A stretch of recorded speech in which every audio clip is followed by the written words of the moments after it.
I want to give your son a shout out again.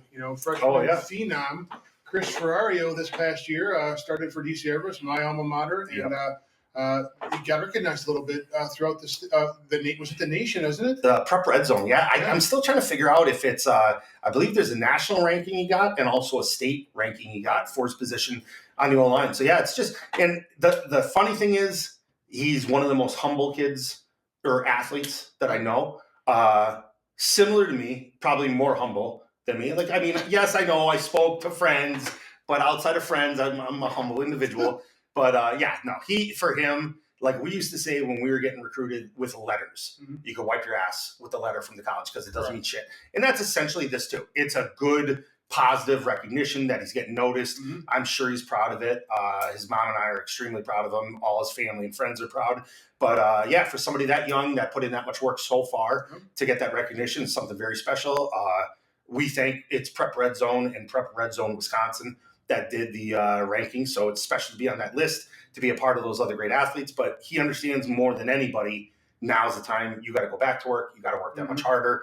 And, something we're going to be talking about in upcoming episodes when it comes to leadership is my attitude. I'm sure your attitude and his attitude today is there's always somebody out there trying to outwork you. And that's, like something for fans and kids that are listening to keep in your head is no matter how much work you put in, somebody else is trying to do it longer, harder, better. So, you might not see your competition, especially when it comes to high school sports. Like you never saw me, I never saw you. We never saw Ross Kalaj or Chris Janik until you get there. But those guys are working. Like there's guys trying to take your scholarship. There's guys trying to, like when we were at Wisconsin, they're always a new recruiting class. Or going up to Coach Huber going, why did we give this guy a scholarship? And he goes, to take your job. Yep. That's and it was that.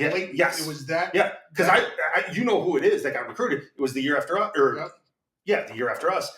And I went in his office, knocked on the door, and I go, why did you give that guy a scholarship? Dude's like 6'5", 330. He goes, to take your spot. And I smiled. He goes, I'm serious, to take your spot.